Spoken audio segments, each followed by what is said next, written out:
কিছু ভাইরা বলতেছে এই লোকের জানাজা যেন কোনো আলেম না পড়ে।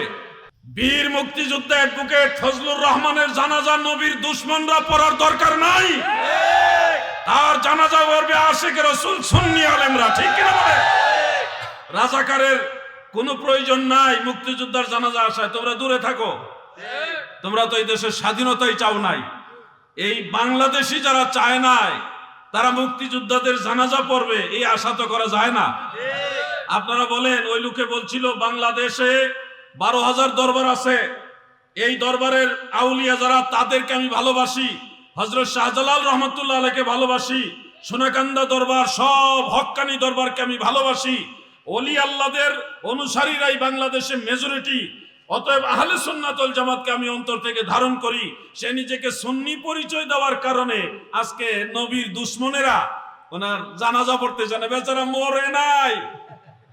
এমনও তো হইতে পারো তুমি উনার জানাজা পড়তে চাও না, দেখা গেছে উনার আগে তোমার জানাজাও হইতে আল্লাহু আলাম। এই জন্য বলি খবরদার, বাংলাদেশ ওলি আল্লাহর দেশ।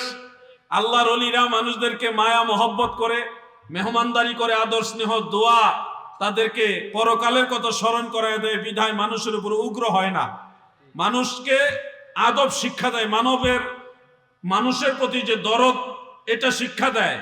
তারা হিংস্র নয়। তার মানে এই নয় যে তোমরা ওলি আল্লাহদের বিরুদ্ধে দাঁড়ায় গেলে আল্লাহর ওলিরা চুপচাপ থাকবে। এমনিতেই যেই মাজারগুলো ভাঙ্গা হয়েছে এই দেশে, একটা কথা মনে রাখবেন, যেই পরিমাণ অত্যাচার আল্লাহর আউলিয়াদের দরবারে দরগায় খানকায় করা হয়েছে, এটার মাসুল এই প্রজন্মকে দিতে হবে। আমরা আহলুস সুন্নাহ ওয়াল জামাত, সুন্নি জামাত, আপনাকে আজ হোক কাল হোক মেনে নিতে হবে যে একটা দলই জান্নাতে যাবে, সেই দলের নাম আহলে সুন্নাত ওয়াল জামাত।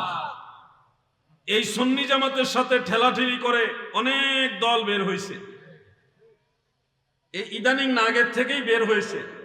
অনেক দল দেখা গেছে আগে বলতো আমরা অমুক দল, কিন্তু এখন কোরআন হাদিস গবেষণা করে দেখে অমুক দল তমুক দলের ভাত নাই। হাসরের ময়দানে অমুক দল তমুক দলের পরিচয় চলবে না। ইয়াউমা তাবিয়াদ্দু উজুহুন ওয়া তাসওয়াদ্দু উজুহুন, কিয়ামতের ময়দানে যারা আহলুস সুন্নাহ ওয়াল জামাত তাদের চেহারা আল্লাহ নুরানি করে দিবে, সুবহানাল্লাহ। আর যারা আহলুস সুন্নাহ ওয়াল জামাত নয়, আকায়েদের দৃষ্টিতে আহলুল বিদআহ, তাদের চেহারা আল্লাহ তাআলা কালো করে দিবে।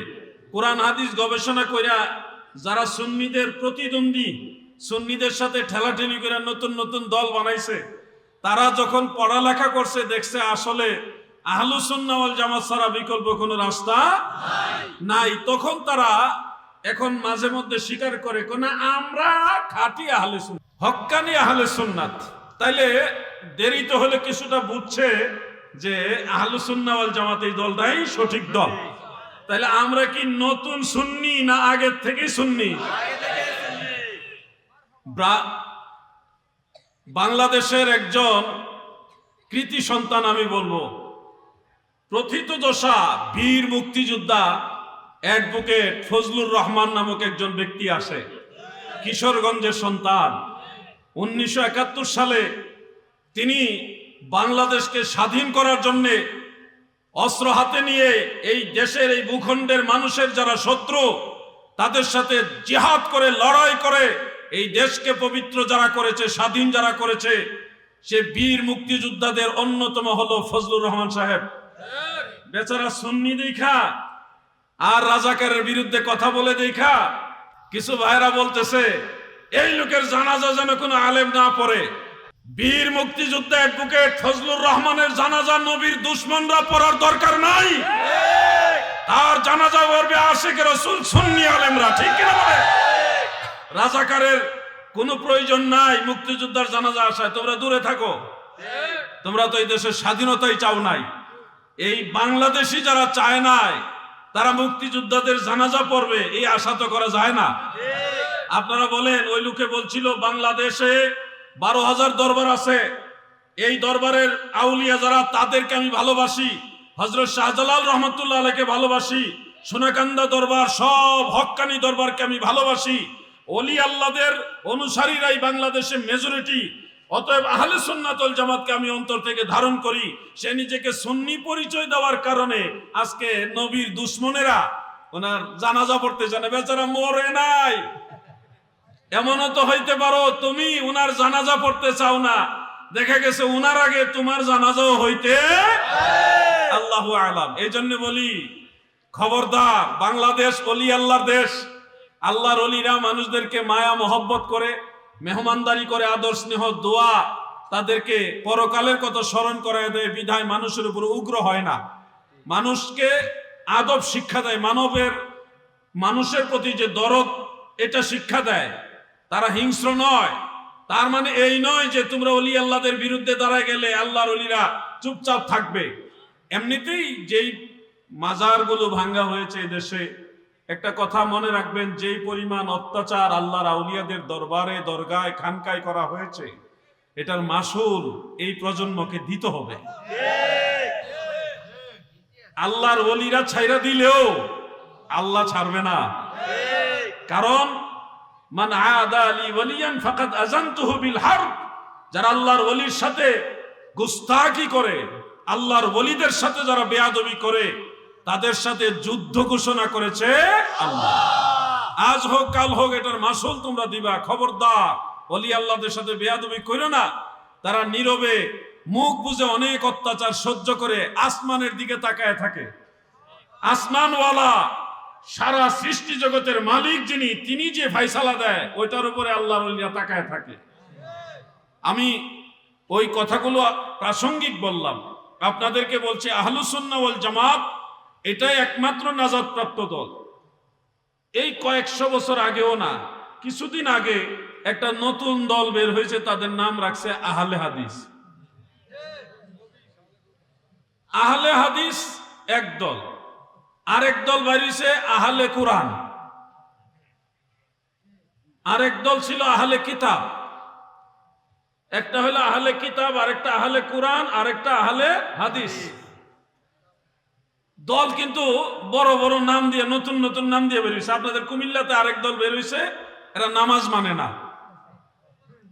5 ওয়াক্ত নামাজ মানে না। আবার বলে আর যাব না মোল্লার বাড়ি, কি করছে কসম খেয়েছি। এই ধরনের ভণ্ডও কিন্তু কুমিল্লাতে আছে। তো কত রকমের ভেজাল, এর মাঝখানে আপনাদের ঈমান বাঁচায় চলতে হবে। কোন দিকে চলবে হুজুর? আমরা কিভাবে বুঝবো যে এই পথটা সঠিক, এই রাস্তাটা সঠিক? আমরা কিভাবে বুঝবো? আপনাদেরকে ডিরেকশন দিয়েছেন আল্লাহ, আপনি সেটা বুঝার চেষ্টা করুন, তাহলেই সঠিক রাস্তা পেয়ে যাবেন। কিভাবে বুঝবো হুজুর? সূরা ফাতিহার মধ্যে আমার আল্লাহ তাআলা আমাদের শিক্ষা দিয়েছেন, ইহদিনাস সিরাতাল মুস্তাকিম সিরাতাল্লাযীনা আন'আমতা আলাইহিম। আল্লাহ আমাদেরকে সরল সঠিক পথে পরিচালিত করুন, যেই পথে আপনার নিয়ামত প্রাপ্ত বান্দারা পরিচালিত হয়েছে। এখান থেকে আপনারা একটা মাইল ফলক নেন, কিভাবে চলবেন। যে আল্লাহ আমাদেরকে আপনার নিয়ামত প্রাপ্ত বান্দাদের পথে চালান। এখন প্রশ্ন হলো, নিয়ামত প্রাপ্ত বান্দা কারা? নিঃসন্দেহে নবী রাসূল, আউলিয়া কিরাম, শুহাদা কিরাম, সালেহিন যারা, তারা হলো নিয়ামত প্রাপ্ত বান্দা। তাহলে সূরা ফাতিহা দিয়ে দলিল দিতে পারবেন আল্লাহর আউলিয়ারা যেই পথে চলেছে ওই পথ হলো জান্নাতের পথ। যারা ওলিয়া উলিয়াদের পথে নাই, তারা জান্নাতের পথে নাই। এখানে আল্লামা মুফতি আজম মুহাম্মদ আলী আকবর আবিদি রহমতুল্লাহ আলাইহির মাজার রয়েছে। ওনার মাজারের উপরে কিছু ফুল দেওয়া হয়েছে, কাঁচা ফুল। আপনারা নিশ্চয় দেখেছেন, আমি জিয়ারত করেছি তখন দেখেছি। হয়তো কারো মনে এরকম প্রশ্ন আসতে পারে, আপনারা তো সুন্নি, আহলুস সুন্নাহ ওয়াল জামাত, তাহলে আপনারা মাজারে বা কবরের উপরে ফুল দেন কেন? এটা কি সুন্নাহর মধ্যে, আহলুস সুন্নাহ ওয়াল জামাতের মধ্যে আসে কিনা? প্রশ্ন আসতেই পারে মনের ভিতরে। আমি আপনাদের বলে দেই, শুনুন, ওই যে সূরা ফাতিহার কথা, ইহদিনাস সিরাতাল মুস্তাকিম সিরাতাল্লাযীনা আন'আমতা আলাইহিম, আমাদেরকে নিয়ামত প্রাপ্ত বান্দাদের পথে চালান। এবার নিয়ামত প্রাপ্ত বান্দারা এই ব্যাপারে কি ফয়সালা দিয়ে গেছেন কোরআন হাদিসের আলোকে, সেটা শুনুন। যে আগের ইমাম আউলিয়া যারা নিয়ামত প্রাপ্ত বান্দা যারা, তারা ফয়সালা দিলে কি মানা যাবে? এটার কথাও নবীজি বলে গেছেন। দারিমি শরীফের মধ্যে উল্লেখ আছে, সাহাবীদের এক জমাত নবীজিকে জিজ্ঞাসা করলেন, ইয়া রাসূলুল্লাহ, যে বিষয়টার ফায়সালা সরাসরি কোরআনেও নাই এবং সরাসরি হাদিসেও নাই, স্পষ্টভাবে সরিহভাবে কোনো দলিল কোরআন এবং হাদিসে নাই, এই বিষয়গুলো যদি মানুষের সামনে আসে, এমন কোন নতুন বিষয় যদি আসে, তখন কিভাবে এটার ফয়সালা হবে? তখন নবীজি বলেছেন, ইয়ানজুরু ফীহিল আবিদুনা মিনাল মুমিনিন, ইয়ানজুরু ফীহিল আবিদুনা মিনাল মুমিনিন। তোমরা এসব ক্ষেত্রে যেই বিষয়টা কোরআনেও সুস্পষ্ট দলিল নাই, সরাসরি হাদিসেও সুস্পষ্ট দলিল নাই, এই ধরনের নতুন কোন জিনিস যদি সামনে দেখতে পাও, এক্ষেত্রে তোমরা কি করবা? তোমরা নজর করবা আল্লাহর আবেদ বান্দা যারা, মুমিনে কামিল যারা, তারা এই ব্যাপারে কি করেছে, তারা যেটা করেছে, যেটা করতে বলেছে, তোমরা সেটা নজর করো, সেটাই মানো। সুবহানাল্লাহ বলে। এটা আমার ফয়সালা নয়, এটা আল্লাহর রাসূলের ফয়সালা, রাহমাতুল লিল আলামিন নবীর ফয়সালা, যে আল্লাহর ওলিরা, মুমিনে কামিলরা এমন বিষয় যদি কোনো ডিরেকশন দেয়, তোমরা সেটা মানবা। এটা হলো মদিনাওয়ালার ফয়সালা। খুব খেয়াল করে শুনবেন। এখন কবরস্থানে বা মাজারে কাঁচা ফুল দেওয়া, এই ব্যাপারে কি সালিহিন আউলিয়া যারা, মুমিনে কামিল যারা, যাদেরকে মানতে আল্লাহ তাআলাও বলছে, আল্লাহর নবীও বলেছে, তারা কি কিছু বলছে কিনা? উত্তর হলো হ্যাঁ, ওনারা ফয়সালা দিয়েছে। আলেম ভাইরা শুনুন, আমি জানি মাইকের গোড়ায় গোড়ায় বিভিন্ন জায়গায় অনেক ভাইরা বসে আছেন। আমি আপনার শত্রু না, আমার কথাগুলি নোট করেন, আপনার ওস্তাদকে জিজ্ঞাসা করেন। ওস্তাদ যদি মুত্তাকি মুহাক্কিক হয়, সত্যটা বলবে। আর যদি বাংলা বই পড়ে অথবা গুটি কয়েকটা কিতাব পড়ে সীমাবদ্ধ জিন্দেগি করে, তাহলে উনি জানবে না। কিন্তু জানার চেষ্টা করবেন। দুইটা কিতাবের নাম বলি, বেশি বলার প্রয়োজন নেই। আমরা হানাফি মাযহাবের অনুসারী।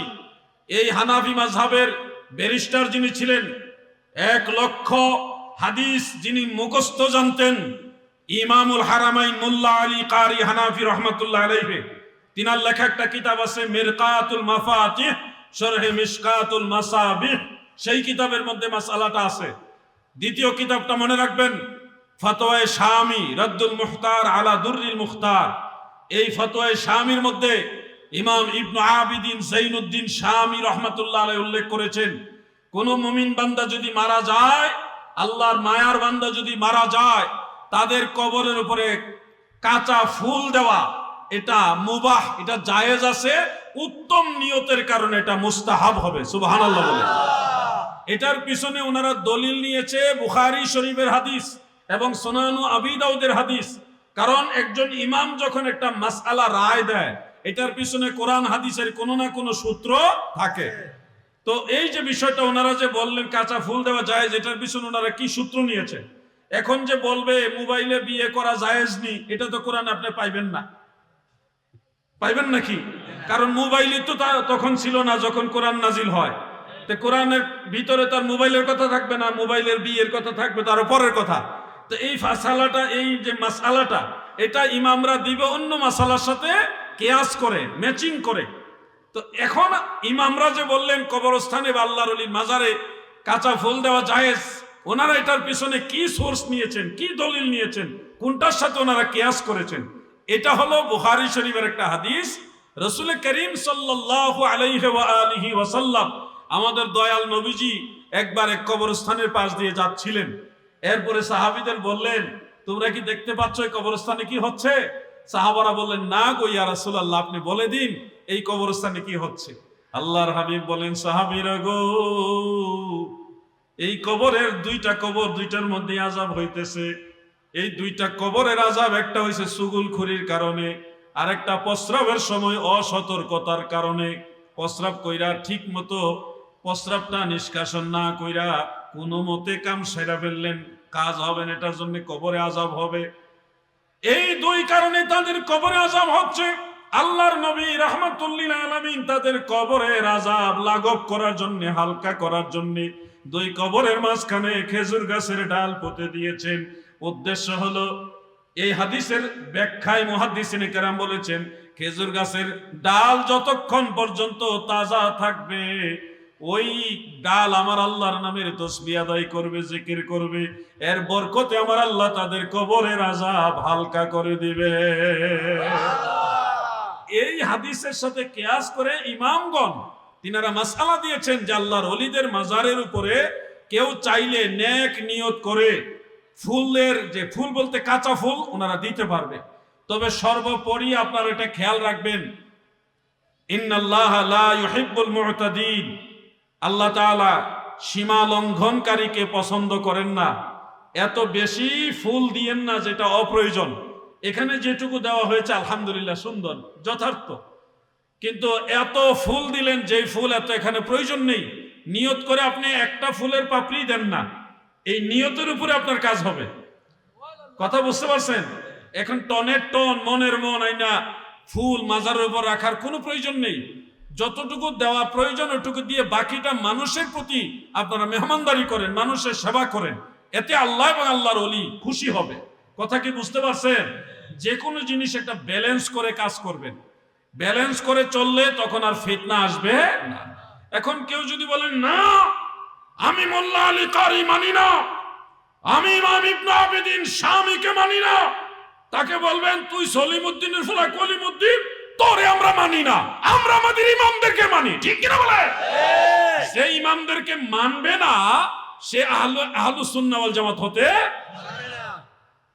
কারণ আল্লাহ তাআলা কোরআন শরীফে বলেছেন ওয়ামান ইউশাকিকির রাসূলা মিন বাদি মা তাবায়্যানা লাহুল হুদা ওয়া ইয়াত্তাবি' গায়রা সাবিলিল মুমিনিনা নুওয়াল্লিহি মা তাওয়াল্লা ওয়া নুসলিহি জাহান্নামা ওয়া সাআত মাসীরা। যারা দ্বীন প্রকাশিত হওয়ার পরেও, আল্লাহর দ্বীন জাহের হওয়ার পরেও নবীকে মানে না এবং মুমিনদের পথে চলে না। কাদের পথে চলে না? মুমিনদের পথে যারা চলে না, আমার আল্লাহ বলছে তাদের ঠিকানা হলো জাহান্নাম। মুমিনদের পথে চলাটাই হলো জান্নাতের পথ।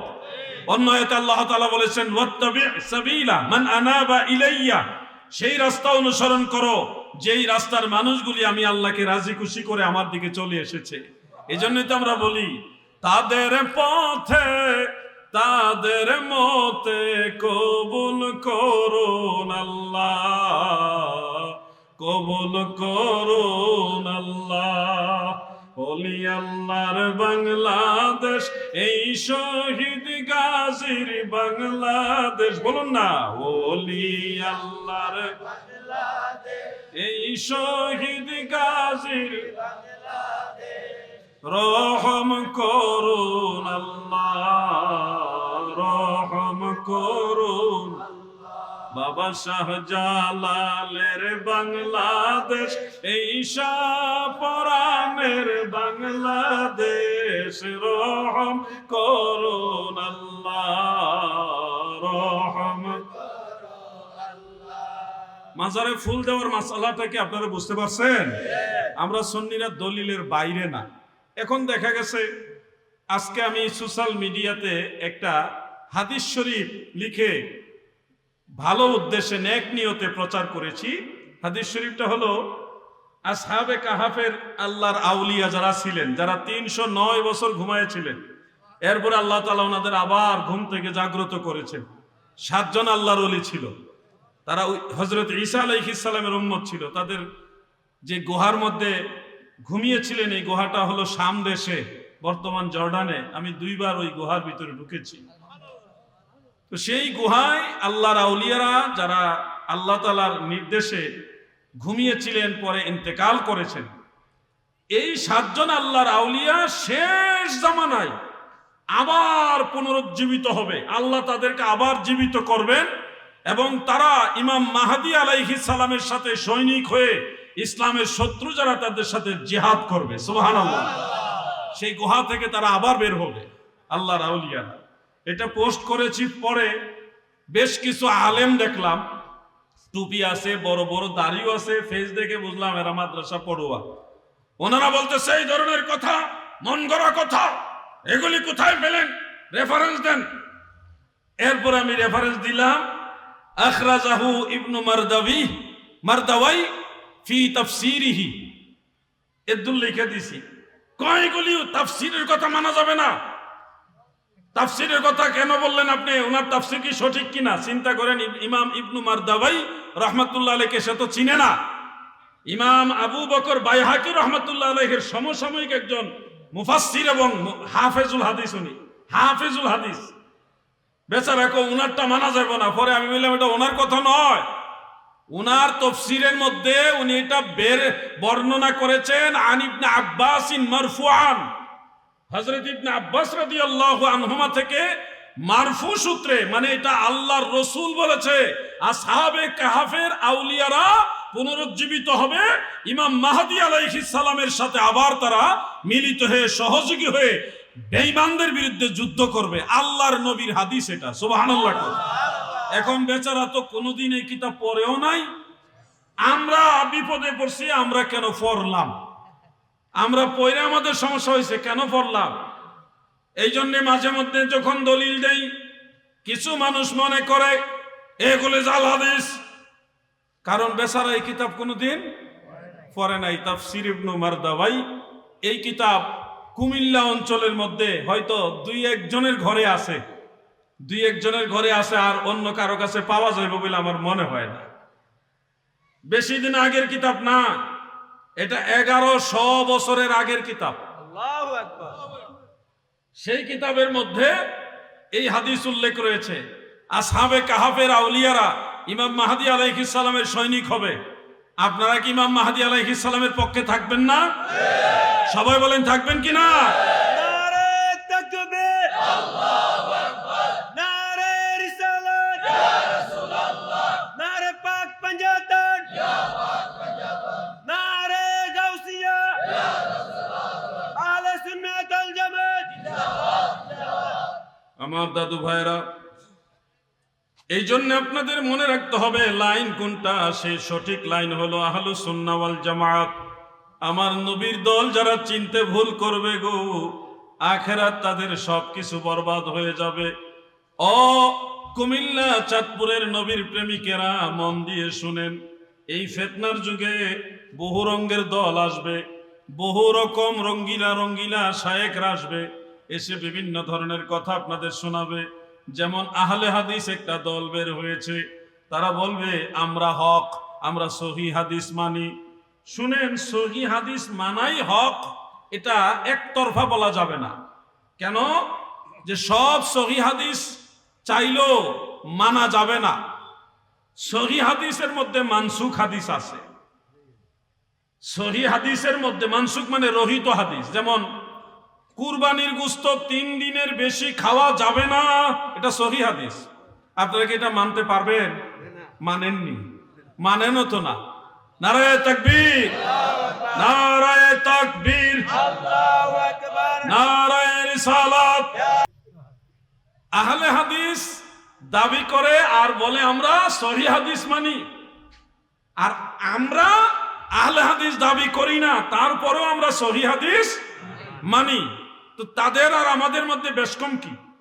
আহলে হাদিস তারা দাবি করে সহি হাদিস মানে, আমরা আহলুস সুন্নাহ দাবি করে আমরাও সহি হাদিস মানি। উভয়ের মধ্যে বেশ কমটা কোন জায়গায়? বেশ কমটা হলো আমরা ওই সহি হাদিসগুলি মানি যেগুলি সুন্নাহ এর অন্তর্ভুক্ত, আর আহলে হাদিসের মধ্যে যেটা মানসুখ হাদিস সেটাও মানতে চায়, মানে সব ধরনের হাদিস তারা মানতে চায়। সব হাদিস সুন্নত নয়, কথাটা ভালোভাবে খেয়াল করবেন। সব হাদিস সুন্নত নয়, কিন্তু সব সুন্নাহ হাদিস।